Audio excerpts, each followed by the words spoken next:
everyone, Heather Cuesta here. This is Milestone 2, Task 1. We're building on our progress from last week where we learned to identify media and subject matter. This week we're embarking on intensive study of the elements of art and principles of design. This set of 14 vocabulary words is the parlance of professional artists. You'll be using this set of vocabulary words throughout your time here at the Art Institute to describe your own work and that of others.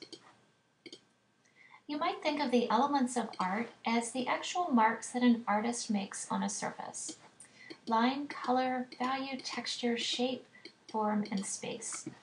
The way these marks are arranged is referred to as a composition, and we describe this composition using the words balance, emphasis, contrast, movement, rhythm and pattern, unity and variety, and scale or proportion. These are the principles of design. In your discussion topic, you are asked to describe the most prominent element in The Red Room by Henri Matisse from 1908. Almost unanimously, everyone chose color. Color, of course, is the most dominant element here, this saturated red that permeates the foreground, the background, and the middle ground. We describe color using a variety of characteristics: hue, value, and saturation. And so saturation is the degree to which a color is pure. So you'll find your pure colors right here in the center of the color wheel. That is, they've not been mixed with other colors or with black or white. They're very pure in hue. Okay, as you mix these hues with a darker color or a black or a gray, you come up with a shade. So any of these darker shades are along the edge. If you mix it with white or add more light to it, you come up with a tint. Okay, you've all heard the term toned down. That is when you lessen the intensity of a color by mixing it with other colors. So our Matisse color is something like this. It's bright red. But if you were to mix this red with this green from across the color wheel, you would get somewhere between a gray or a brown in between. Same with these two. If you mix the blue with the orange, you would get some sort of a grayish brown.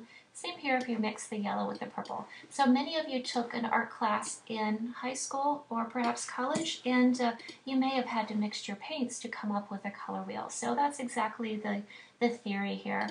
Okay, color also corresponds to value. So certain colors have darker values than others. So let's just suck the color out of our painting here for a moment, and that you'll see these yellow lemons are lighter in value than, say, this green grass back here. Okay, see that? We've got light, the yellow is light in value, whereas the green is dark in value. Okay, we describe value on this hypothetical scale from pure black to pure white. So pure black, this isn't quite pure black, but it's close enough, so we'll say this is 100%, and this isn't quite pure white, but we'll pretend it is for a moment. We'll say this is 0%. So somewhere halfway in between is going to be your 50% or your neutral gray. You photographers, you'll become very familiar with neutral gray very soon.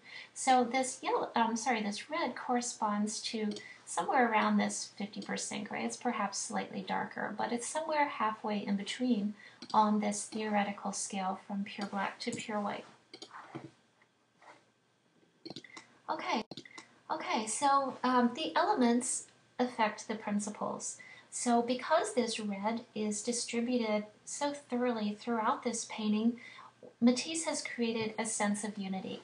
So we have this unity of the same red that's repeated here in the wallpaper in the background, on the tabletop here in the middle ground, and then the front of the tablecloth here in the foreground. There's no difference in the hue, value, or saturation. This is the exact same quality of this red. So if you were in a drawing class, your teacher would probably wonder why you didn't make this red a darker value, for example here in the front, that's in theory farthest away from the light source, which would be the light coming through the window. So we'll get to that in just a moment. How else has Matisse created unity in this painting? Well, line, of course. Many of you chose line as your second runner-up for the most dominant element. Now line has a number of characteristics, and line in this painting also contributes to the principle of variety. The lines in this painting are not all identical. So for example, we have some straighter, more mechanical lines right here, and these contrast with these curvy lines right here. Okay, so line can be geometric, it can be curvy and rectilinear.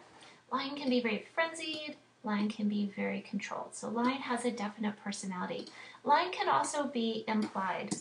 Line can be an outline, or line can simply be the dividing point between two different values or two different hues. So for example, this edge here, where this black meets the red, this isn't an outline necessarily, it's an edge, but still we can read this as a line. Okay, so let's take a look at some of these other lines. This line right here that defines the bun shape of her head, take a look how this line, a line infilled with color becomes a shape. Okay, look, notice how this shape is very similar to this shape right here in this tree. Okay, so again, Matisse is creating unity. He's repeated lines, the characteristics of lines, and he's also repeating the characteristics of shapes. So we see lots of repetition here. This wallpaper design is repeated here from the background right here into the foreground with very little difference in scale or proportion either. These baskets of flowers in the wallpaper in theory should be a little smaller in the distance, but they're really not much smaller than these flower baskets that are right up here in the foreground. So what is Matisse doing? Did he fail his drawing class? Well, no, of course not. He's asking us to question the whole notion of how we experience works of art. So keep in mind, this was painted in 1908. This is at the very dawn of modern painting. Running up to this, for the past several hundred years, artists were judged to the degree to which they could create the illusion of a three-dimensional space on a flat surface. So by using the techniques of linear perspective, light, shadow, and illusionism, artists were preoccupied with creating believable volumes. Okay, Matisse and many of his contemporaries, such as Mondrian and Picasso, they began to question this whole notion of what painting is. Painting is, after all, paint on canvas, so why not enjoy and experience these things in their own right instead of pretending they're something else, such as a window onto a deeper space. So these artists began to do lots of things to acknowledge the flatness of the canvas and the quality of paint. So when you hear the word painterly, usually it means something like they've left visible brush strokes. Like right here we have this little patch of orange, this visible brush stroke. There's no attempt at blending this orange into the lemon shape. It's left visible. We have these sort of rough quality of these outlined shapes here and these decorative elements. They kind of remind me of deer horns here, so we'll just say the deer horn wallpaper. Again, it's Matisse has not tried to disguise the fact that this is paint. Okay, there's a couple other things that are kind of unusual going on in this painting. So, for example, if you were in a drawing class trying to draw this scene, in theory, the light from the outside will be coming in through the window. We can see how this windowsill is illuminated. Now, what would happen to the top of this table? It would be lighter, of course. Okay, it would correspond to the light that's coming in from the window. Okay, now what would happen down here? This area down here, this front of the tablecloth that's farthest from the window, this is going to be in very dark shadow. Okay? But Matisse has obliterated the whole notion of depth and perspective here. He's made it flat, flat, flat in a number of different ways. So these blue pattern lines are repeated. The light and shadow has been obliterated.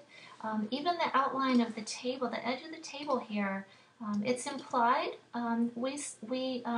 Our brains like to make sense of things, so we're perceiving this as the edge of a table, but really it's not. It's not anything. It's just a flat shape. Okay, one final note, and then we'll move on. Take a look at the perspective. Now this chair, if you were in your drawing class drawing this chair, your teacher would probably think that was pretty good. But then take a look at how the rest of these orthogonal lines stack up. They're all responding to this vanishing point that's somewhere in the distance, okay? We're not even sure if they're converging on a single point. These lines all look sort of parallel. In theory, all of these lines should converge together to single points somewhere here in the distance. So the linear perspective is definitely off here and definitely by design. This was no accident here. Okay, so we've determined that our space is deliberately flat. There's not a lot of depth here. We do have this depth that's implied by the background here, the outside of the window, but even that's a little strange. In theory, the objects that are outside should be in less focus than the objects inside, and something called atmospheric or aerial perspective should take over. So they should be duller, grayer as they reach the distance. Well, look at this bright pink building here and this very, very saturated blue sky that's just as saturated as these blues in here. So Matisse is obliterating the whole notion of aerial perspective as well. So flat, flat, flat space here. Okay, let's take a look. Let's divide our painting here into thirds. In your chapters you read about the rule of thirds.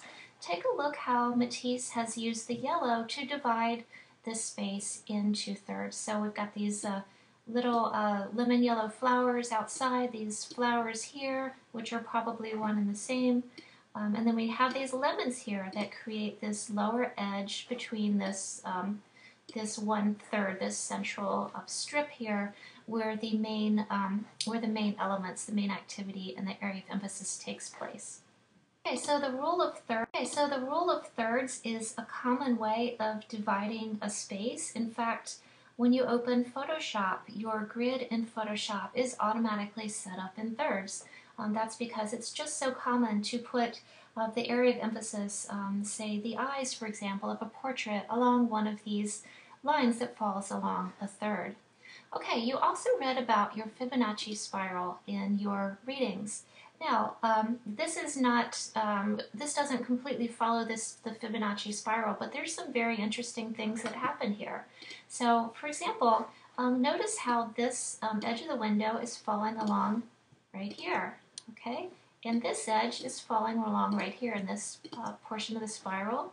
Our table edge here that was implied, again, that's falling right along one of these crucial points in our Fibonacci spiral.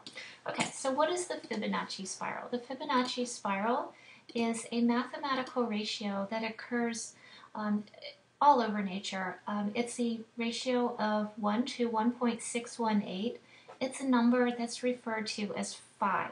So it's similar to pi, a particular ratio, but we call it phi. Okay, so if you map out phi, using your geometry, you come up with a particular type of spiral. It's not a tight spiral, it's not a loose spiral, it's a particular orderly spiral. And it has this, we see it all over the place, in the spiraling of our galaxies, in the spiraling of a developing hurricane, in the seed pattern of plants. We see it in particular in the chambered nautilus shell. The same particular spiral occurs many, many times in nature. And artists have known about this particular ratio for thousands of years. You'll see this particular ratio in ancient Greek architecture, for example, and in the illuminated manuscripts of the Middle Ages. So Matisse was probably, well, he was almost certainly familiar with it as well. And we see it, we see these particular crucial points in this painting occurring along these the edges of the spiral. So everyone, I appreciate your work here. I think you've done a fantastic job. So keep up the good work, keep looking for those elements and principles, and I look forward to seeing what you come up with next. Thank you.